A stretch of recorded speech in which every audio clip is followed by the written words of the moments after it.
You're listening to the Served Up Show, a podcast that features inspiring beverage professionals and topic experts that share their passions through meaningful content. Your hostesses, Bridget Albert, is best known as the Market Fresh Mixologist, an industry mentor with over 25 years of experience. And I'm Julie Milroy, best known for my passion for leading change and helping others grow in their careers. Grab a cocktail and sit back. Let's learn how we can make a positive impact in our industry.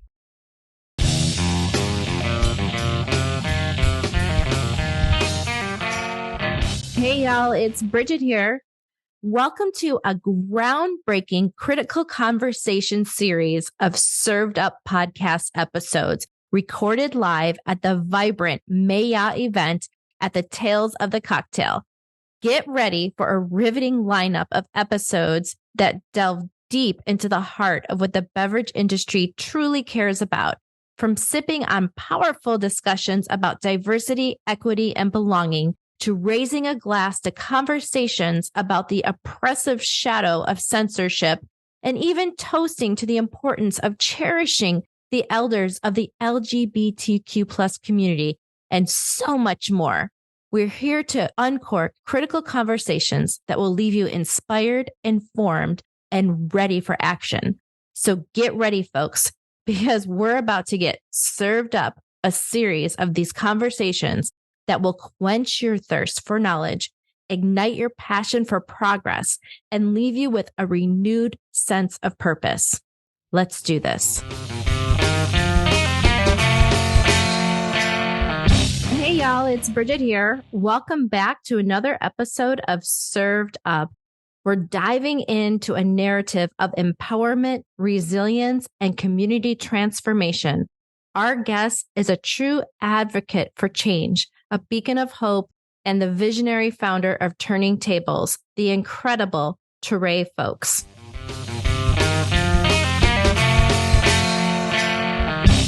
Welcome to Served Up Critical Conversations. I'm your host, Bridget Albert, and we're here at Tails of the Cocktail Maya event, and so happy to be sitting here with my co-host and Touré Folkes. Happy to be here. Awesome. Hello, I am Julie Milroy, co-host of Served Up. Super excited to be here and especially excited to introduce Touré Folkes, the executive director of Turning Tables, a local New Orleans-based nonprofit that advocates for equity in the hospitality space for Black and Brown communities. Just one note, Touré. Touré. Sorry. We got you. It rolls off the tongue easier after a while. Well, we're honored to have you on our show today. But before we really dive into our critical conversations, can you tell us about yourself? And also, can you tell us more about Turning Tables and your mission? So much. Okay, here we go. I'll try to keep it brief. Touré Folkes, originally from New York City, born and raised along the East Coast. I made my way down to New Orleans in 2016 and started career pathway down here in the hospitality industry that continued what started in New York. I started Turning Tables as the result of my own experiences, noticing the lack of equity and diversity in bar spaces and restaurant spaces. So I partnered initially with a local nonprofit called Liberty's Kitchen, and we applied for the Tails grant, and we were successful in the grant. And then COVID hit, and as happens, programs get dropped. And so we were on the cutting board, and I was at a point where I was trying to decide what was going to happen next, and had a nice little gracious donor give us some money so that we could continue the work. And then it became our own organization, which is it continues to grow beyond just creating equity in bar spaces. We're now providing career pathways in the 3-tier system. Wow. That's incredible work. I mean, that you went from your own career to really wanting to help the careers of others. What kind of systemic issues do you see that, people of color and Black and Brown communities are faced with that maybe others aren't? I mean, I was watching a panel yesterday, and it's common, like, nationally, that there's a lot of gatekeeping. There's a lot of lack of representation, and just access is a huge problem. So one of the powers in Turning Tables is that I give my access, I give my connections, but a lot of people don't. So within the hospitality space, within the spirit space, I think oftentimes equity is not a thought. Sometimes it's to check a box, but it's not to, like, actually intentionally do the work of creating more equity in spaces. Mm-hmm. And sharing your social capital.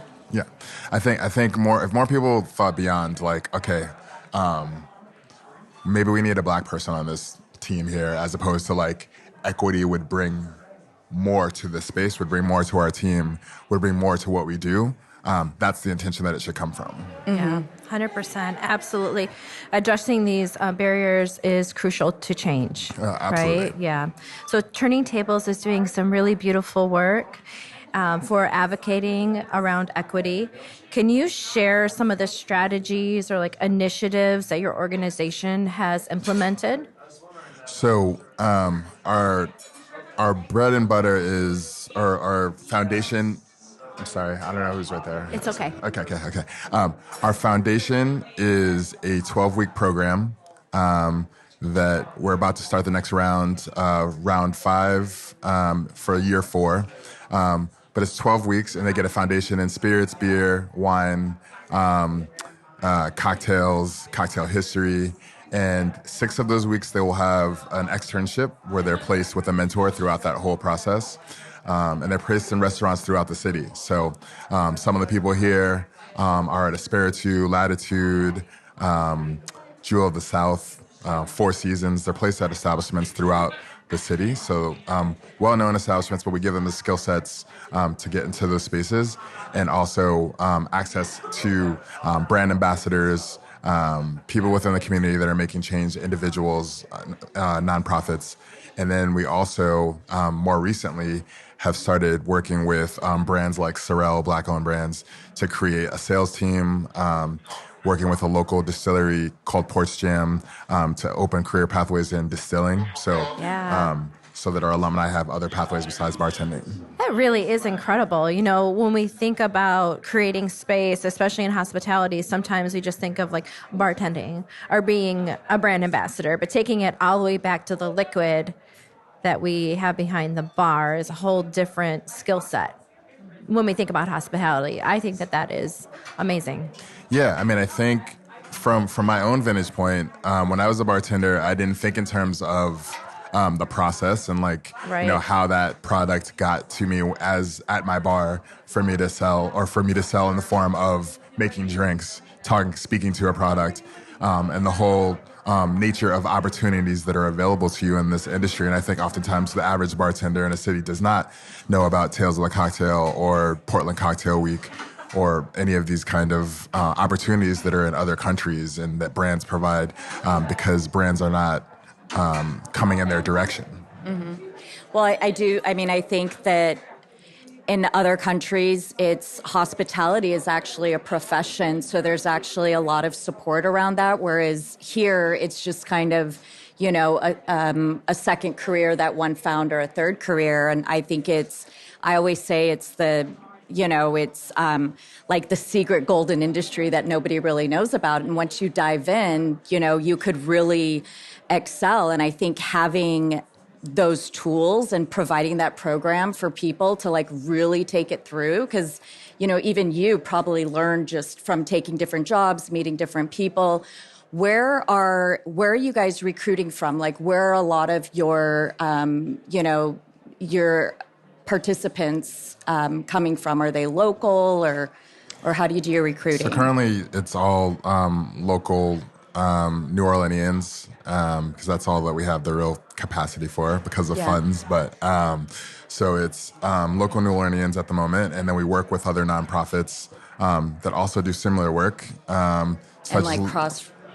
Well, so there's other nonprofits that, like, will give people a foundation with, like, work skills, life skills, all of those things, soft skills, hard skills, as we call it, and then we reach out to them. We reach out to people in the community because even though you have your own social media channels, we try to do things like word of mouth, also posts like QR codes on and place them in the community, talk to colleges, talk to other people to kind of spread the message. You gotta get out there to spread the word and not rest on the laurels of like, all right, not everyone may know about you, and kind of find where the talent is. Yeah. I want to touch on, because you just mentioned this a bit, like, going out to colleges. How do you really affect that broader community outside of the industry itself to create that sustainable social change that needs to happen? I think people are aware of what social needs to happen. Just looking at the geography of this city, it's mostly black city, or it was 60 to 40. It's getting closer to like like 55, 40, it's 45 at the moment. But I think that looking around a mostly black city where there's not like black leaders, black people, and visibility, that's a huge problem. People that don't own businesses, people that are not in positions of power, people that are not managers, people within this community, children, teenagers coming into careers need to see people that look like them to inspire them to enter that career pathway, because hospitality really is a career. And so you're more likely, if you go into a space as a patron and you see people of color in that space, to feel more comfortable going into that space, that otherwise you feel like that space is not for you. You're more likely to aspire to work within a profession when you have someone to aspire to. Mm-hmm. That makes sense. Yeah. Yep. Absolutely. So, back to, I'm sure with funding, you'd like to, bring on as many people into the program. How much, just so that people know, and if they want to support or help or, be a part of Turning Tables in one way or another, what is the average cost per person to put them through your program? And then, per 12-month program, so it's once a year you do the program, how many people do you have? So we have about, generally, we're growing in size every year. We're 2 weeks into a 4-week application period, and we have about 40 or 50 applicants so far. Nice. So by the end of that, if that doubles, we're selecting maybe 14 people, 12 people tops. Wow. Out of that. Like we try to keep our groups small. Yeah. So it's very intensive, very intimate.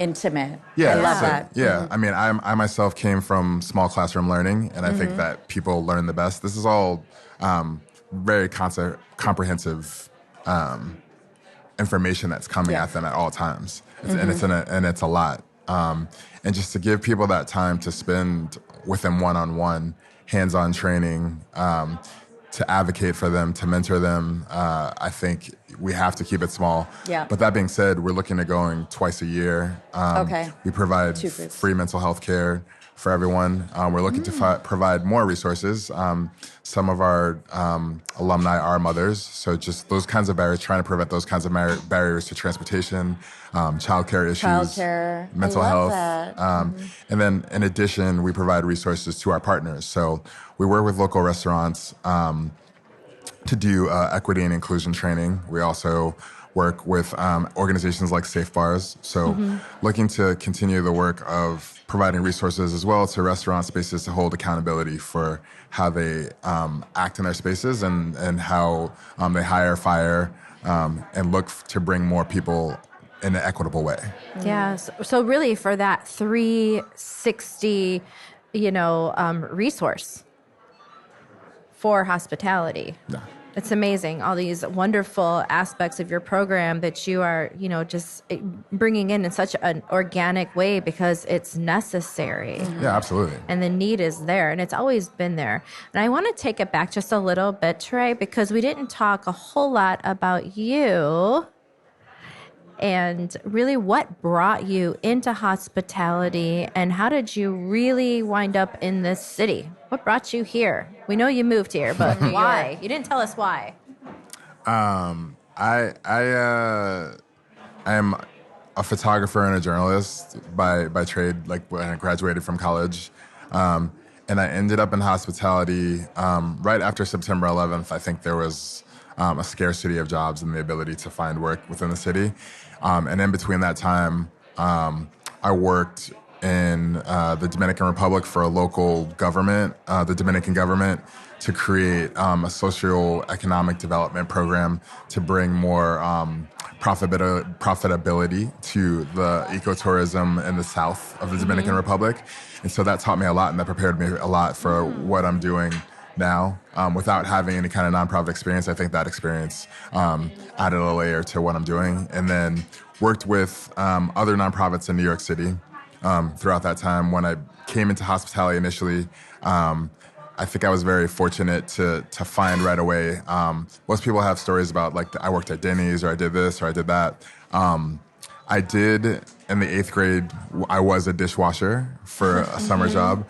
But outside of that, I've worked in, like, some of the best restaurants in New York throughout my career. I've never known any other level. So I came in out the gate super, not set up for success, but I would say, like, working in some of the top establishments.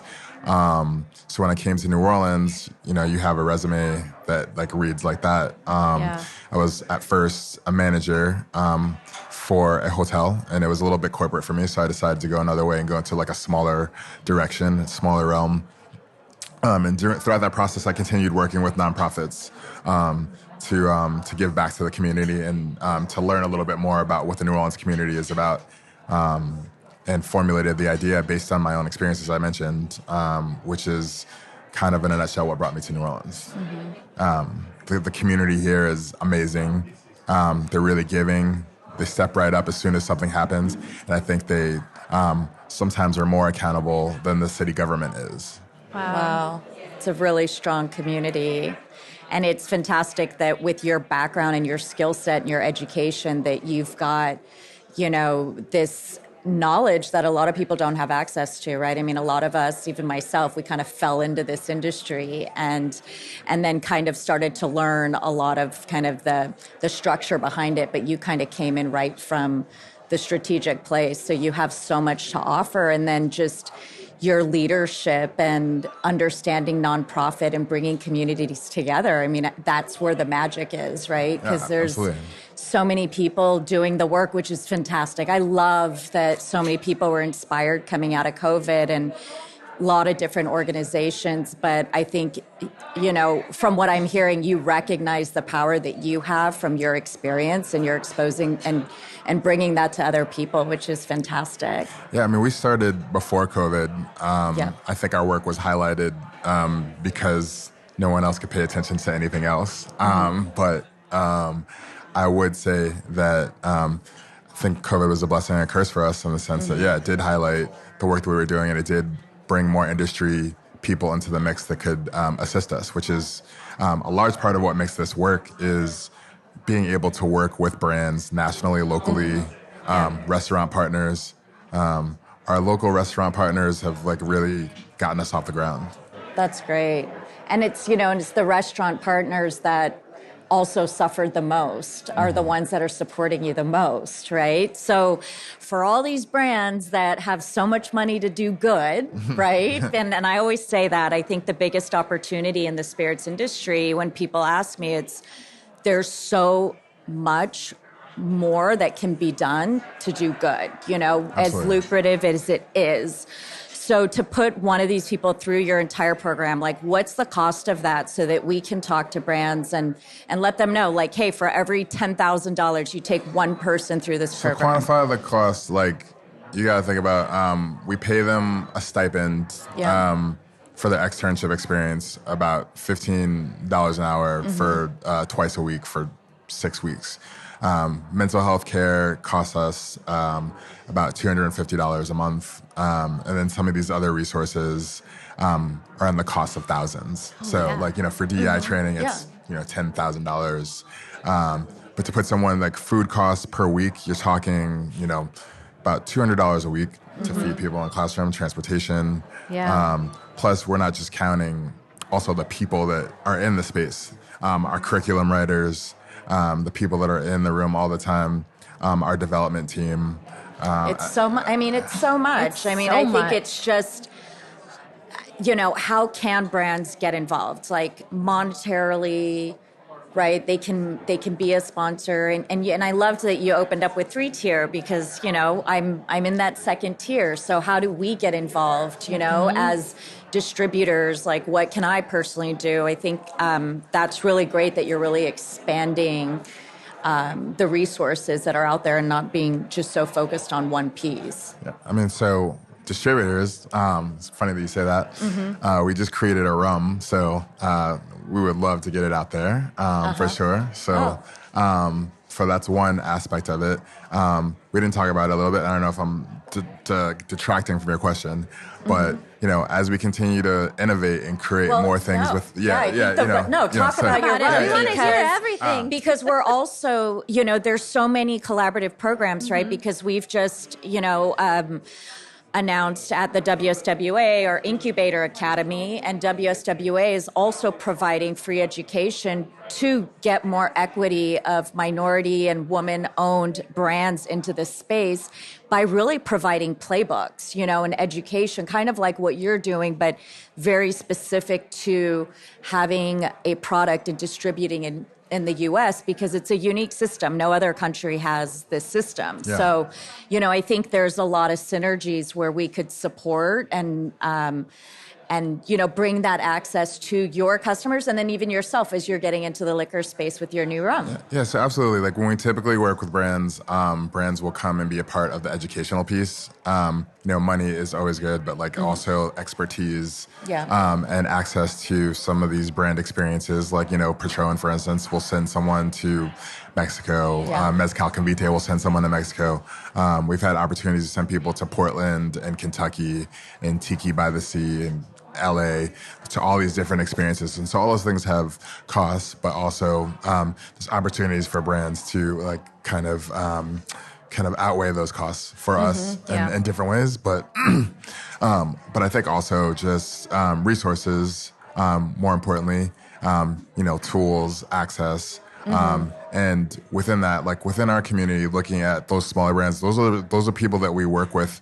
And as we're continuing pathways in trade advocacy, for instance, we're also looking to get other people a seat at the table that are smaller owned brands, because I think distributors largely pay attention to their bread and butter, those knock out the park that they perceive, as opposed to if you actually think intentionally of someone that is invested in a product that will sell the product, they can equally get it out there and create those opportunities to put things into the market and trade.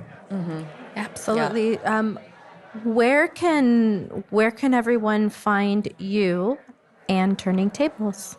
Currently, our website, turningtablesnola.org. It's Turning Tables NOLA across the board, Instagram, Facebook, all the things, turningtablesnola.org as our website. And you can find me in New Orleans and our alumni all throughout the city. So have a drink with some of them while you're in town, or if you come to visit, you'll notice some of their beautiful faces everywhere. It's wonderful. I do want to take just a minute just to thank you for being on Served Up here at Tales of the Cocktail. I know it's such a busy time for you this week, so thank you for taking a moment. And I want to wish you just all of our best from the Served Up family, and I want to wish you some great health and a lot of peace. All right, thank you. You as well. Thanks for talking to us. All right, you have a good day. Cheers. Peace.